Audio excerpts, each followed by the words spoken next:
আসসালামু আলাইকুম। আমরা যে ফিলিপিনের নাম অত দূর ফিলিপিন আমরা সৌদি প্রবাসী। দেখেন একটা শার্ট আয়রন করা হচ্ছে। সেই শার্টটির বয়স হচ্ছে আপনার 14 বছর 7 মাস।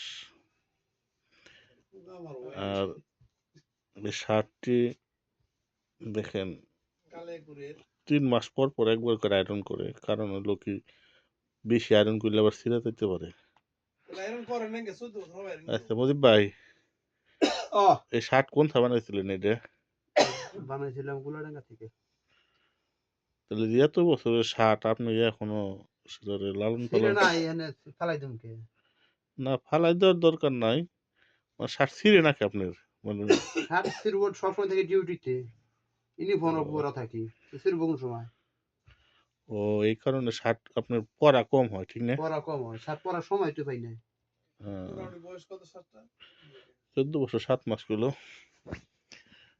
আর এই শার্টটার কথা এখনকার পোলাপান বিশ্বাস করবো না, ঠিক আছে না?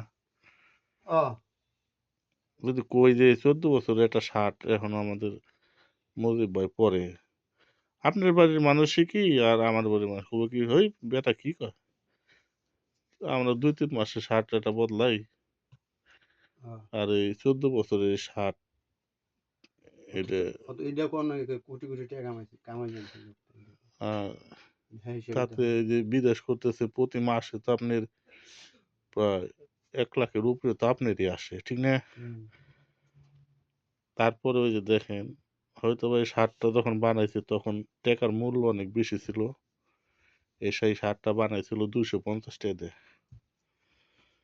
মানে সিলাই টিলাই সবকিছু সহ। আজকাল হয়তো একটু বেশি নিব, টরে কাপড়ের শার্ট অবশ্যই ভালো কাপড়ের শার্ট নিয়ে আবার টরে ছাড়া পরে না।